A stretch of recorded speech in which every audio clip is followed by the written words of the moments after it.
नमस्कार। नोएडा के GIB mall से बजट बाजार हमारी एक खास पेशकश देख रहे हैं आप। आपके साथ हूं मैं नेहा बातम। तमाम खास मेहमान आज दिन भर इसी बजट बाजार में हमारे साथ जुड़ेंगे और बताएंगे आपको सरल, आसान और स्पष्ट शब्दों में कि आज के बजट में आपके लिए क्या है खास। ठीक 4 घंटे बाद वित्त मंत्री निर्मला सीतारमण बजट पेश करेंगी, लेकिन सबसे महत्वपूर्ण बात यह कि 2024 के चुनाव से पहले यह आखिरी पूर्ण बजट होगा, क्योंकि अगले साल अंतरिम बजट पेश किया जाएगा। लेकिन महत्वपूर्ण बात यह भी है कि कल जब आर्थिक सर्वेक्षण पेश किया गया तब यह बताया गया कि भारत की विकास दर 6.5% रहने का अनुमान है। यानी कि अब तक जिस तरीके से कोरोना की स्थिति से भारत उभरा है वो जाहिर तौर पर भारत को बाकी दूसरी अर्थव्यवस्थाओं से, यानी कि दुनिया भर की अन्य अर्थव्यवस्थाओं से और ज्यादा बेहतर बनाता है। इसकी कई वजह है, उनका भी विश्लेषण करेंगे। साथ ही आपको बताएंगे कि क्या इस बार जो उम्मीदें की जा रही है सरकार से, चाहे वो नौकरी के लिहाज से हो, चाहे वो आप टैक्स स्लैब में छूट के लिहाज से कहें, देश उम्मीद भरी नजर से हर बार बजट की ओर देखता है और इस बार भी यही सिलसिला कायम रहने वाला है। क्या 80C में छूट का दायरा बढ़ाया जाएगा? क्या जो 10 लाख नौकरियों का वादा सरकार ने किया था उस लक्ष्य तक सरकार पहुंच पाएगी? ये तमाम वो बड़ी बातें हैं जिसको लेकर आज का बजट बेहद महत्वपूर्ण बताया जा रहा है। लेकिन इसके साथ ही ये भी समझना बेहद महत्वपूर्ण है कि आज इस बजट में तमाम वो चीजें जो कि अर्थव्यवस्था को मजबूत बनाती है, आत्मनिर्भर भारत जो कि प्रधानमंत्री का एक महत्वपूर्ण नारा था, उसको लेकर किस तरीके के कदम सरकार उठाती है, ये जानना बेहद दिलचस्प होगा। क्योंकि आज लोकसभा में वित्त मंत्री निर्मला सीतारमण बजट पेश करेंगी। 11 बजे इस बजट भाषण की शुरुआत होगी। लगभग 1.5 से 2 घंटे ये बजट भाषण चल सकता है। 5वीं बार वित्त मंत्री बजट पेश करेंगी। सुबह 10 बजे वो संसद पहुंचेंगी। कल हमने देखा था कि आर्थिक सर्वेक्षण में देश को एक मजबूत स्थिति में बताया गया था। पिछले 8 साल का लेखा जोखा मोदी सरकार का इस आर्थिक सर्वेक्षण में पेश किया गया था। और इसके साथ ही ये भी जानना बेहद महत्वपूर्ण है कि आत्मनिर्भर भारत के ओर भारत कैसे बढ़ेगा। माना यही जा रहा है कि इस बार कई ऐसी घोषणाएं जिसको लेकर वोकल फॉर लोकल का नारा भी मजबूत किया जाएगा और साथ ही इस बात पर भी फोकस रहेगा कि कैसे हम आत्मनिर्भर भारत की ओर अपने कदम बढ़ा सकते हैं। हमारे साथ खास मेहमान आलोक जी जुड़े हुए हैं और आलोक जी, हर बार की तरह इस बार भी गगनचुंबी उम्मीदें हैं इस बार के बजट से। क्या इस बार सरकार एक लोक लुभावन चुनावी बजट पेश कर पाएगी? देखिए, उम्मीद तो यही है कि सरकार एक लोक लुभावन चुनावी बजट पेश करेगी, लेकिन मोदी सरकार का रिकॉर्ड देखिए तो वो जितनी उम्मीदें आप उनसे करते हैं वो उन पे पानी फेरने के लिए मशहूर है। मैं ये नहीं कह रहा हूँ कि इस बजट में कुछ नहीं होगा, लेकिन इस बजट से जैसी उम्मीदें लोग लगा के बैठे हैं शायद वैसा नहीं हो। आप इनके पुराने बजट भी देख लीजिए तो ये जिसको बिग बैंग बजट कहते हैं, जिसमें बड़े भारी ऐलान होते हैं, उस तरह के बजट नहीं होते हैं। इनमें कुछ ऐसे काम होते हैं जो आपको उस वक्त शायद पता नहीं चलते हैं। जैसे 2019 के बजट को याद करिए, उसमें किसान सम्मान योजना आई थी। उस वक्त उसका महत्व तो लोगों की समझ में नहीं आया था। और ये कहना सही है कि लोकसभा चुनाव के पहले ये आखिरी पूर्ण बजट होगा। इस वजह से ये उम्मीदें बढ़ रही हैं कि लोगों को खुश करने का इंतजाम किया जाएगा। लेकिन परंपरा तो है, मगर कोई नियम सरकार को रोकता नहीं है कि वो चुनाव के पहले अंतरिम बजट में भी नए ऐलान कर दें। और इस सरकार को देखें तो ये बजट के बाहर भी ज्यादातर रहता नहीं है, अभी तक रहा है, लेकिन बजट के बाहर भी ये सरकार बड़े ऐलान करती है। इसके बावजूद इस बजट के बाद इस साल 9 राज्य विधानसभाओं के चुनाव होने हैं। इस वजह से ये एक बड़ा मौका है उनके लिए कि वो ऐसा कुछ करें जिससे इंफ्रास्ट्रक्चर को, ग्रोथ को और रोजगार को बढ़ावा मिले। अब इसमें वो मध्य वर्ग को खुश करने के लिए, जो कि काफी सालों से मिडिल क्लास ये मांग कर रहा है कि आपने साहब टैक्स में रिलीफ नहीं दी, तो क्या वो टैक्स को रिलीफ दे सकते हैं? अगर आप टैक्स कलेक्शन का आंकड़ा देखें जो लगातार बढ़ रहा है, डायरेक्ट टैक्स का भी, जीएसटी का भी, तो उसकी गुंजाइश बनती दिख रही है। लेकिन कितना देंगे, क्या देंगे, ये अब सामने आएगा तभी पता चलेगा। 11 बजे का इंतजार करना होगा। और माना यही जा रहा है कि आज कुछ लोक लुभावन अनाउंसमेंट्स हो सकते हैं। हमारे दो संवाददाता इस वक्त तमाम जानकारी के साथ जुड़ गए हैं। हिमांशु मिश्रा हमारे संवाददाता जुड़ गए हैं, आशुतोष हमारे साथ जुड़ गए हैं। सबसे पहले हिमांशु, आपका रुख करते हुए, हर बार की तरह इस बार भी वित्त मंत्री निर्मला सीतारमण से तमाम उम्मीदें हैं और ये उम्मीदें उस मध्यम वर्ग की हैं जो लंबे समय से आयकर में छूट की आस लेकर बैठा है। लेकिन क्या इस बार एक ऐसा बजट हम देखेंगे, क्योंकि 9 राज्यों में चुनाव होने हैं, ये चुनावी बजट होगा या एक मिडिल क्लास को ध्यान में रखने वाला बजट होगा? किस तरीके की संभावनाएं सामने उभर कर आ रही हैं? नेहा, मुझे लगता है कि जिस तरीके से अभी आलोक जी बता रहे थे, 2019 का जो लोकसभा चुनाव से पहले अंतरिम बजट पेश किया गया था, उसमें किसान सम्मान निधि यानी कि एक साल में 6,000 रुपए किसान को देने को लेकर घोषणा की गई थी और वो एक ऐसा ट्रम्प कार्ड था जो 2019 के लोकसभा चुनाव में बीजेपी के लिए काम कर गया था। 9 राज्यों के चुनाव होने हैं, अगर जम्मू कश्मीर के चुनाव होंगे तो 10 राज्यों के चुनाव इस साल होने हैं और भारतीय जनता पार्टी को ये जरूर मालूम है कि अगर यहाँ कहीं किसी तरीके से बजट में आम आदमी की जेब में कुछ पैसा सेव होता है, मध्यम वर्ग के लिए कुछ पैसा सेव होता है, तो वो बहुत बड़ी इंपॉर्टेंट बात है। पिछली बार 5 लाख रुपए इनडायरेक्ट वे में सरकार ने कहा था, देखिए इस पर राहत मिलती है, यानी कि इनकम टैक्स में डायरेक्ट नहीं लेकिन इनडायरेक्ट वे में इसमें राहत मिल रही है। दूसरी चीज, कोविड से निकले हैं, लोकल फॉर वोकल और भारतीय अर्थव्यवस्था को किस तरीके से मजबूत कर रहा है, क्योंकि जो अनुमान आया IMF का वो है 6.5% की विकास दर का। आप अगर पूरी तरीके से लार्जेस्ट प्रोस्पेक्टिव में देखेंगे तो कहीं ना कहीं मध्यम वर्ग को साधने की कोशिश होगी इस पूरे बजट के अंदर। इंफ्रास्ट्रक्चर को खड़ा किया जाएगा, स्वास्थ्य सेवाओं के लिए इस बजट में बहुत कुछ देखने को मिलेगा और साथ ही साथ किसानों के लिए बहुत कुछ होगा और जो है वो छोटा और खुदरा व्यापारी के लिए, लघु उद्योगों के लिए बहुत कुछ मिलने वाला हो सकता है।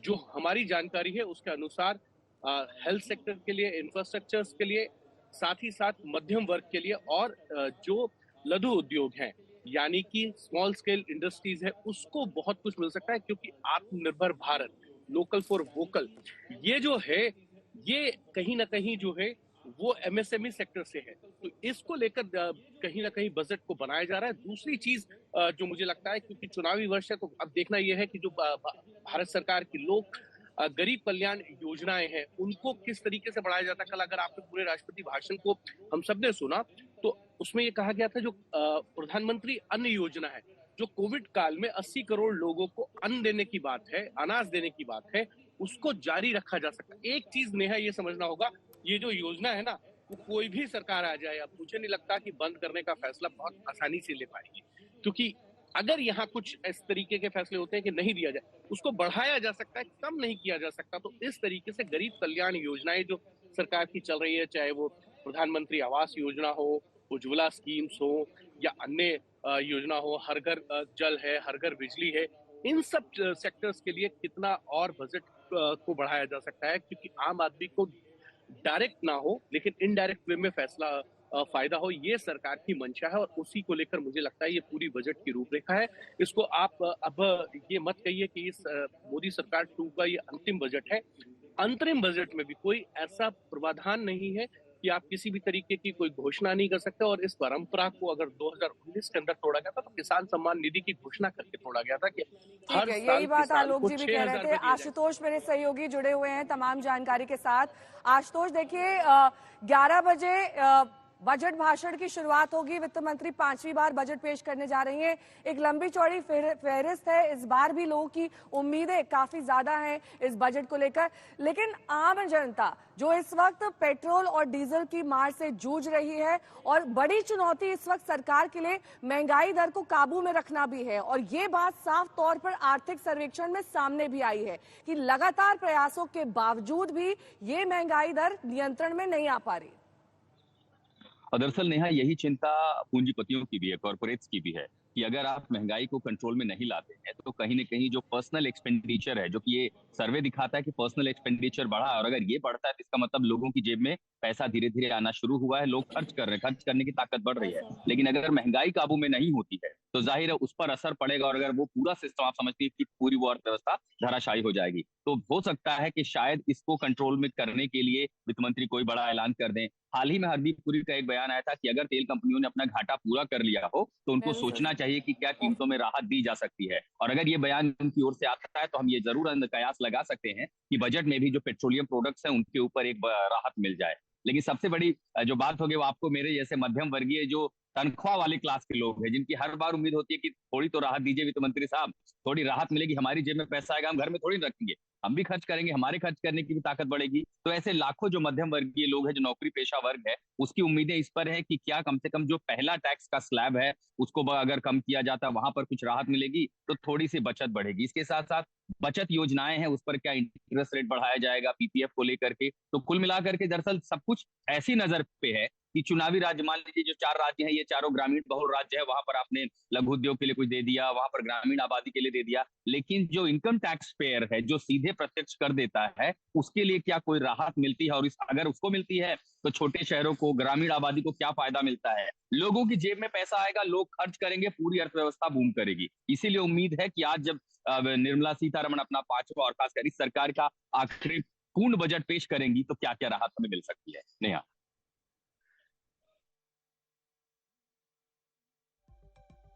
लेकिन ऐसा नहीं है, आशुतोष के अंतरिम बजट में भी महत्वपूर्ण घोषणाएं नहीं की जा सकती हैं। बीजेपी प्रवक्ता जफर इस्लाम साहब इस वक्त हमारे साथ जुड़ गए हैं।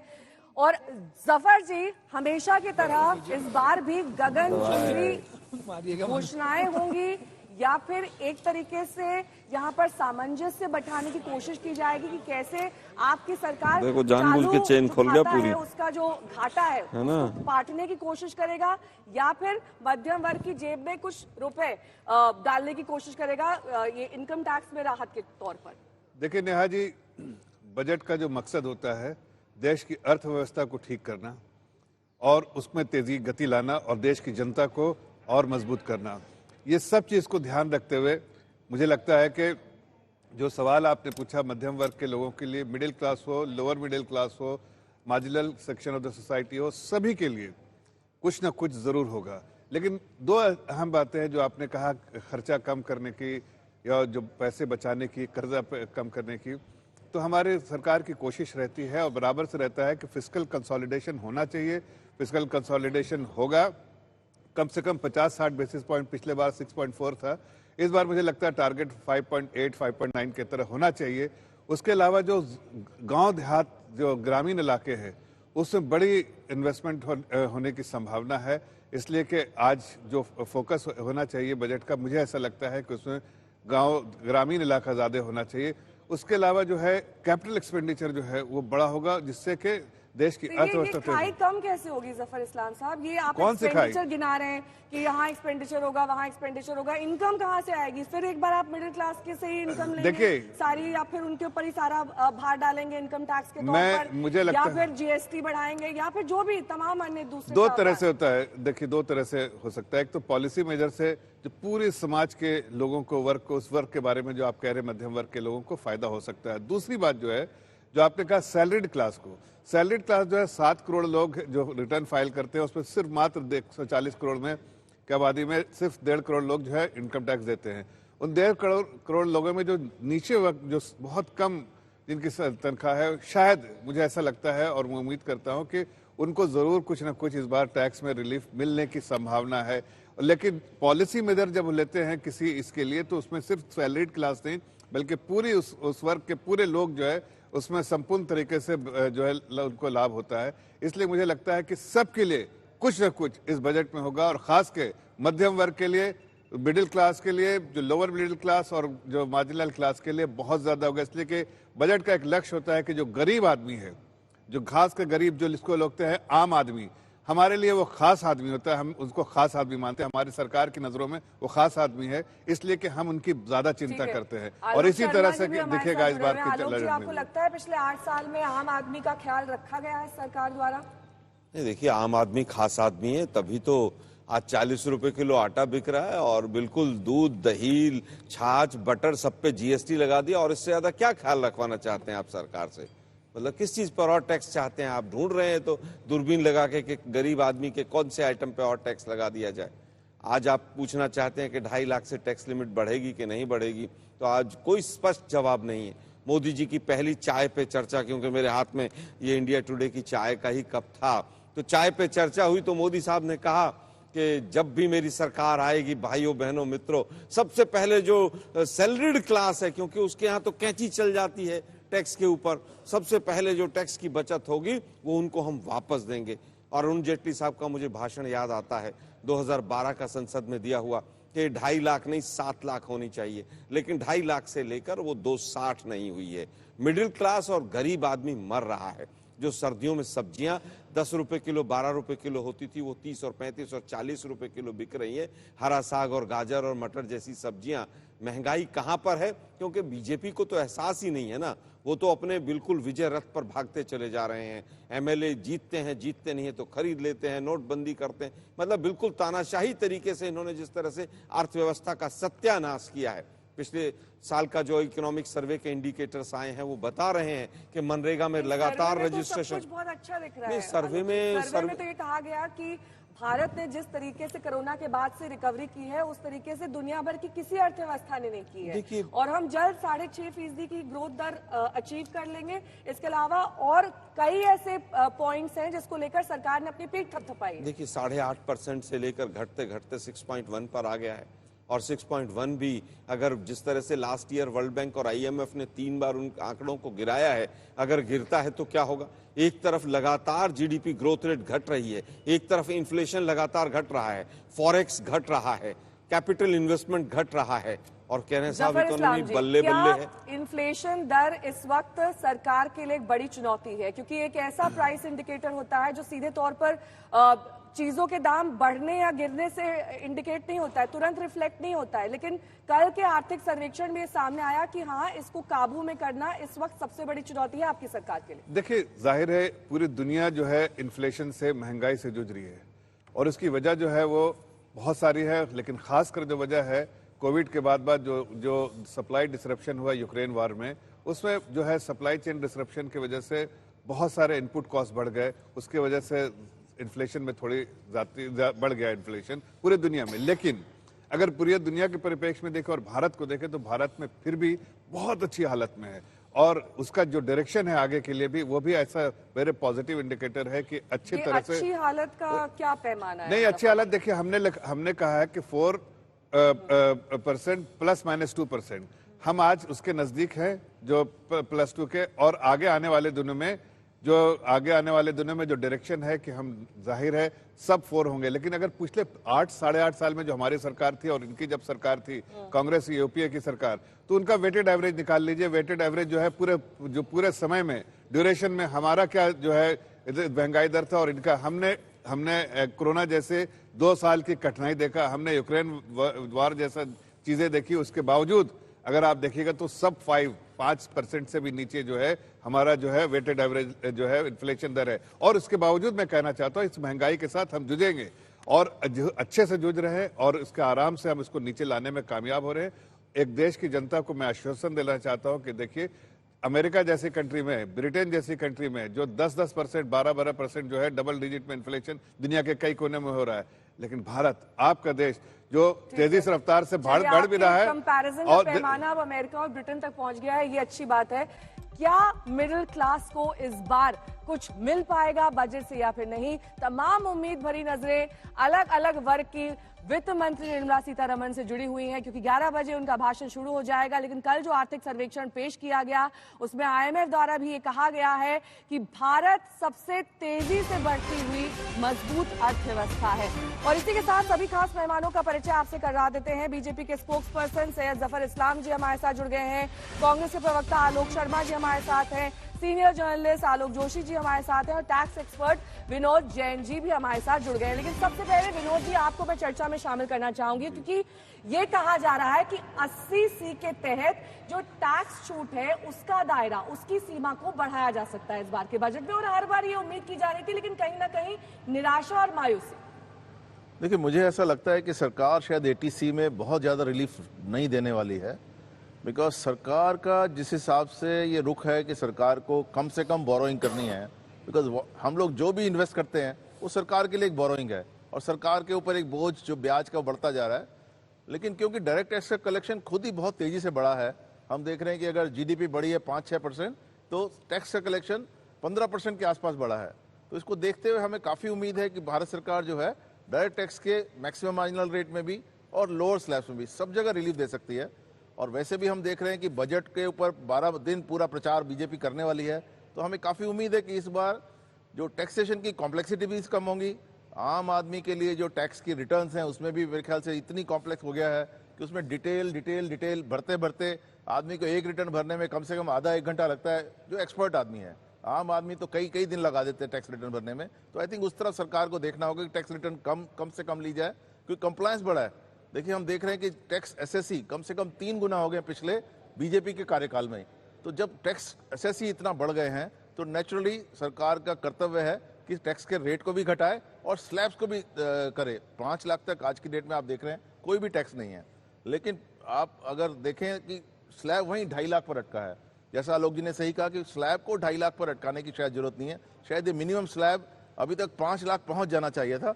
और हाईएस्ट टैक्स स्लैब जो है हमें ऐसा लगता है आज की डेट में 42% हो गया है और उससे इन्वेस्टमेंट के प्रति जो रुझान है लोगों का कमजोर हो रहा है। तो जब हम पूरा इंटरनेशनली सारा कंपेयर करते हैं, चाहे यूरोपियन कंट्रीज जो डेवलप कर रही हैं, हमसे भी कम डेवलप्ड कंट्रीज हैं, वहाँ पर टैक्स रेट 20%, 22%, 25% है। तो नेचुरली टैक्स रेट को मेरे को ऐसा लगता है घटाने की जरूरत है। हमें इस डायरेक्शन में देख सकते हैं। दूसरी ओर अगर हम देखें जीएसटी की ओर, जीएसटी में भी देखिए टैक्स का कलेक्शन बहुत तेजी से बढ़ा है। 1.5 लाख करोड़ अभी हमने देखा, 1.5 लाख करोड़ भी एक्सीड हो गया है। तो एक तरफ जीएसटी का टैक्स कलेक्शन बढ़ता जा रहा है, दूसरी तरफ जो जैसा कहा गया था कि जब टैक्स का कलेक्शन बढ़ेगा तो सरकार टैक्स के रेट धीरे धीरे कम करेगी। दूसरी तरफ देखिए राज्य सरकारों की ये दिल मांगे मोर बढ़ता ही जा रहा है। उनकी डिमांड को देखते हुए सरकार रेट घटाने की जगह और चीज़ों को जीएसटी के दायरे में शामिल कर रही है। हमें ऐसा लगता है इसे दोबारा देखने की जरूरत है और जीएसटी के रेट्स को जितना रिडक्शन अगर सरकार करेगी उतनी कंप्लायंस बढ़ेगी। देखिए अभी जो ऑफ मार्केट जो ट्रांजेक्शन है उनको कंप्लीटली एड्रेस किया जा सकता है। काफ़ी हद तक सरकार ने बहुत अच्छा काम किया जीएसटी में। अभी आउट ऑफ द बुक्स की जो सेल है वो लगभग पहले से काफ़ी मार्जिनल है। मेरे को लगता है 30-40% का उसमें गिरावट आई है।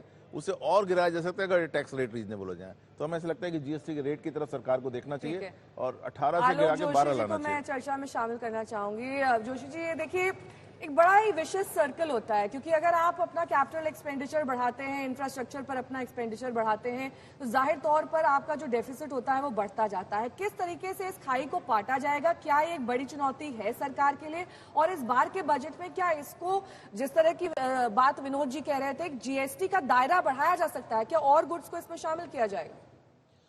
देखिए इस बात के आसार दिख रहे हैं कि सरकार जीएसटी पर, क्योंकि जीएसटी में रेट कम करना बढ़ाना सरकार के हाथ में नहीं है, वो जीएसटी काउंसिल करती है। लेकिन जीएसटी के अम्ब्रेला लेजिस्लेशन में वो कुछ बदलाव कर सकती है जिसके आसार दिखते हैं। और दूसरा, आपने क्योंकि फिस्कल डेफिसिट का जिक्र किया, तो सरकार की तरफ से कहा जा रहा है कि 6% के आसपास ये आंकड़ा आ सकता है। तो अगर 6% आ जाता है और जो परिस्थिति आज की हमारी है इस देश की, उसमें ये चिंता कि फिस्कल डेफिसिट बढ़ जाएगा, इससे बड़ी चिंता ये है कि आप ग्रोथ और बेरोजगारी का मुकाबला, ग्रोथ कैसे पटरी पर रखें और बेरोजगारी का मुकाबला कैसे करें। इसके लिए अगर फिस्कल डेफिसिट थोड़ा बहुत खिसक भी जाता है तो शायद सरकार को उसकी चिंता कम करनी चाहिए। और जैसा अभी साहब ने बताया कि डायरेक्ट टैक्स कलेक्शन अभी 10 जनवरी तक का जो आंकड़ा है उसमें 24.5% की बढ़ोतरी है। तो इसका मतलब है डायरेक्ट टैक्स में, जीएसटी में, दोनों में आपके रिकवरी अच्छी हो रही है। जीएसटी का भी आंकड़ा कल शाम को आया है, बहुत ज़बरदस्त है। तो आपके पास गुंजाइश तो बढ़ रही है, लेकिन साथ में खर्चा भी बढ़ा हुआ है। ये भी ध्यान रखना चाहिए कि सरकार का खर्चा भी कोई कम नहीं हो रहा है। तो उसमें वो जो सब्सिडीज हैं, जहाँ पे खर्चा जा रहा है, क्या उसको कर्टेल करेंगे? इस वक्त 10 चुनाव सामने देखते हुए, और जो अभी आप खबरें देख रहे हैं कि सरकार नहीं, भारतीय जनता पार्टी इस बजट का प्रचार प्रसार करेगी, इससे मुझे लगता है कि बजट के प्रचार प्रसार में ऐसा कुछ होगा जो वो लेकर जनता के पास जाना चाहेगी। महत्वपूर्ण चुनौतियां माने, एक रोजगार और दूसरा महंगाई। हाँ। जफर इस्लाम साहब से इस पर कमेंट ले लेते हैं, क्योंकि आपकी सरकार ने, जफर साहब, 10 लाख नौकरियों का वादा किया था, 1.5 लाख नौकरियां ही उपलब्ध हुई हैं। क्या आगामी चुनाव के मद्देनजर तब तक ये लक्ष्य पूरा किया जा सकेगा? क्योंकि जाहिर तौर पर 10 लाख नौकरियां तो कुछ भी नहीं है। 140 करोड़ से ज्यादा की आबादी है सर हमारे देश की, और इसके बावजूद अगर 10 लाख नौकरियां भी आप ये टारगेट अचीव कर लेते हैं तो भी कम होगा। देखिए नेहा जी, 10 लाख तो ये सरकारी नौकरियों की बात है। आप जो हमारी सरकार की कोशिश ये होती है सरकारी नौकरियों के अलावा भी जितना कंजीनियल एनवायरनमेंट बना दे ताकि ज़्यादा से ज़्यादा निवेश हो, ज़्यादा से ज़्यादा निवेश होगा तो ज़्यादा से ज़्यादा नौकरियां होंगी। इसलिए मैंने पहले भी कहा था कि हमारी सरकार की कोशिश है कि जो ग्रोथ मोमेंटम है, देखिए नौकरियां जो है ग्रोथ जितना होगा मोमेंटम रहेगा उतनी नौकरियां खुशहाली आएगी। इसलिए ग्रोथ मोमेंटम के लिए कैपिटल एक्सपेंडिचर की जरूरत है और इसलिए मुझे लगता है कि इस पिछले बार 5.5, उसके बाद 7.5 और इस बार मुझे लगता है 9, 9.5 लाख भी हो सकता है। लेकिन टैक्स कलेक्शन में जो है वो 2 लाख से जो एक्सपेक्ट बजटेड से 2 लाख से ज्यादा जो है कलेक्शन होगा। इसलिए थोड़ी सी उसमें हेडरूम आ गई है और उसमें मुझे लगता है कि उसका फायदा सरकार जरूर उठाएगी। फिस्कल कंसोलिडेशन के बारे में जैसा भी आलोक जी कह रहे थे, नहीं वो हमारा रोड मैप बहुत क्लैरिटी है कि फिस्कल कंसोलिडेशन होना ही चाहिए और इसलिए कि खर्चा में भी कंट्रोल होना चाहिए। सब्सिडी में कुछ सब्सिडी अब शायद जैसे फर्टिलाइजर सब्सिडी की अब जरूरत नहीं, इसलिए कि फर्टिलाइजर के रेट पूरे ग्लोबली भी बहुत कम हो गए हैं, जो प्रेशर था उस पर कम हुआ है। और जो फूड सब्सिडी भी है वो अभी मार्च 23 तक ही है, 23 तक है, इसलिए उसके में हो सकता है हेडरूम जो है। जब जरूरत पड़ी थी तो ऑल टाइम एलोकेशन सब्सिडी में हम लोगों ने किया, हाईएस्ट एलोकेशन सोशल सेक्टर पे किया, लेकिन अब लगता है कि उसको कम करके ज्यादा कहीं और जो है उस पर राहत देने की जरूरत है। हो सकता है कि जिस तरह से बजट टैक्स कलेक्शन बढ़ा है, हो सकता है कि मिडिल क्लास और इसको राहत देने के लिए सरकार इस बार कंसीडर करे कि चाहे स्लैब बढ़ा करे या फिर टैक्स रेट पे कुछ जो है उसमें रिलीफ पहुंचाने की कोशिश करे। लेकिन ओवरऑल मैं इतना कहना चाहता हूं कि सरकार ऐसा बजट देगी जिससे सभी वर्गों का फायदा होगा और खासकर जो गरीब तबका है, जो marginalize section of the society है और जो मध्यम वर्ग है उसको बहुत बड़ा फायदा होने वाला है। जफर जी, कि जो मार्जिनल सेक्शन और जो मिडिल क्लास सेक्शन होता है ना, उसका दायरा भी दरअसल डिफाइन करने की कोशिश करनी चाहिए, क्योंकि ये दायरा लगातार शिफ्ट होता रहता है। आलोक जी, ये बताइए कि कल जो आर्थिक सर्वेक्षण पेश हुआ उसमें एक तरीके से इंडिया शाइनिंग जैसा नारा दिखाई दे रहा है, क्योंकि ये कहा जा रहा है आईएमएफ की ओर से कि भारत सबसे मजबूत और तेजी से बढ़ती अर्थव्यवस्था के तौर पर उभर रहा है। आप इस बात से तारुफ रखते हैं? देखिए मैं तो पहले ही कह रहा हूं कि पिछले अगर 3 साल का आंकड़ा देखें तो 8.5% से घटकर जीडीपी ग्रोथ रेट 6.1 पर आ गया है। जिस देश में 6% के आसपास जीडीपी ग्रोथ रेट है, फिजिकल डेफिसिट भी 6% के आसपास है, बेरोजगारी की दर 8% से ज्यादा है, उस देश में कैसे किस तरह से विकास होगा ये समझ से परे है। लेकिन मोदी जी हैं तो मुमकिन है और बल्ले बल्ले है। देश के अंदर 9 बजट इन्होंने लगभग पेश किए हैं, 2 इंटरिम मान लीजिए और फुल मानते हुए देश के ऊपर कर्जा 4 गुना हो गया और कह रहे हैं कि साहब बल्ले बल्ले इकोनॉमी चल रही है। 4 गुना कर्जा आपने बढ़ा दिया। हिंदुस्तान में जिस समय 2014 में मोदी साहब आए थे तो टोल हिंदुस्तान में 1150 के करीब थे एनएचएआई पे, आज 3000 से ज्यादा टोल हैं और उसके बावजूद जिस तरह से हालत, हर चीज के ऊपर टैक्स और टैक्स और टैक्स लगता चला जा रहा है। उसके बाद कह रहे हैं कि साहब कड़वी दवाई ले लीजिए, महंगी दवाई ले लीजिए और उसके नाम पर मोटे मोटे इंजेक्शन आप जो जनता को लगाते चले जा रहे हैं। पूरा इकोनॉमिक सर्वे 414 पेज का है, लेकिन पावर्टी के ऊपर, गरीबी के ऊपर साइलेंट है बिल्कुल कि गरीबी रेखा से 6.5 करोड़ लोग वापस चले गए। 6.5 करोड़ लोग वापस चले गए। पर कैपिटा इनकम में बांग्लादेश से पीछे चले गए। देश की पर कैपिटा देश की पर कैपिटा इनकम 25% घट गई। आप कहते हैं साहब उस देश से इस देश से 140 करोड़ लोग हैं भाई, शाम को एक टाइम में जितना खाते हैं पूरा यूरोप खाता है। नहीं पूरा आप बताइए ना, पहली बार हुआ है इकोनॉमिक सर्वे में कि 3.3 से घटकर 3% ग्रोथ रेट एग्रीकल्चर की आई है। जिस एग्रीकल्चर ने आपको कोरोना के टाइम में संभाल कर रखा, उसकी ग्रोथ रेट गिर रही है। पर आप बार बार कह रहे हैं कि सब गवर्नमेंट ऑफ इंडिया का कैपेक्स जो बढ़ता चला जा रहा है। जवाब दे दूं क्या इसका बेहतर है? मैं अंतिम बात कहना चाह रहा हूं, मैं केवल आपके बीच में नहीं बोला था मैं। आप लोगों ने जिस तरह से हलवा बनाया है ना पूरी इकोनॉमी का, आप मुझे केवल ये बताइए कि 5 साल पहले 4 साल पहले जो बजट आए थे उनका कोई फॉलो अप है? पिछले साल बजट में 6.5 लाख करोड़ डिसइन्वेस्टमेंट होगा, उसमें से कितना हुआ सरकार के? आपके पास कोई आंकड़ा है? एक छोटी सी चीज बताना चाहता हूं, 3 साल पहले एक आंकड़ा रखा गया कि 5 साल के अंदर एग्रीकल्चर इंफ्रास्ट्रक्चर में मोदी साहब ने दोनों हाथ फैलाकर कहा था 1 लाख करोड़ रुपया भाइयों बहनों मित्रों एग्रीकल्चर में खर्च होगा।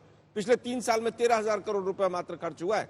केवल भाषण दे देने से देश चलता होता तो ये सारी गुड़ गोबर नहीं होता पूरी इकोनॉमी का। भाषण देते हैं आप, जमीनी हकीकत कुछ और है। देखिए जब ये बजट के स्पीच पे और बजट के बारे में बात करते हैं, देश की अर्थव्यवस्था के बारे में बात करते हैं, तो इनको ये भी बताना चाहिए 2014 से जब ये कंपेयर कर रहे हैं कि 2014 में इतना कर्जा था और अभी इतना, साइज ऑफ द इकोनॉमी कितना हो गया। 2014 में 110 लाख करोड़ की जीडीपी थी, आज कितना 285 लाख 280 लाख करोड़ की जो है जीडीपी है। आप जरा देखिए जो हमारी जो अर्थव्यवस्था उस वक्त जो है 13वें स्थान पे थी, चरमराती हुई 13वें स्थान पे, और जितने मैक्रो इकोनॉमिक पैरामीटर्स टेरेबल लगते थे वो आज जो मजबूत इकोनॉमी है।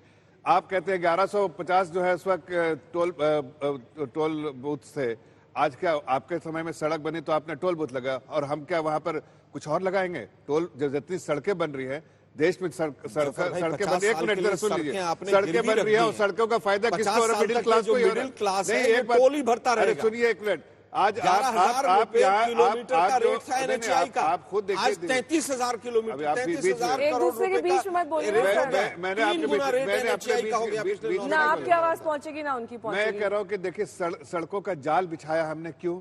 ताकि देश की जनता को आराम हो। अभी जिस जगह में वो 10-10 घंटे लगाते थे वहां आप 3 घंटे में पहुंचते हैं। पेट्रोल की बचत, डीजल की बचत और साथ साथ जो है समय की बचत, प्रोडक्टिव आवर्स है, देश का फायदा है, जनता का फायदा। मिडिल क्लास खुश है कि उनको ऐसी रोड मिलती है जहां पर आप आसानी से सफर करते हैं। लेकिन आप लोगों ने क्या किया?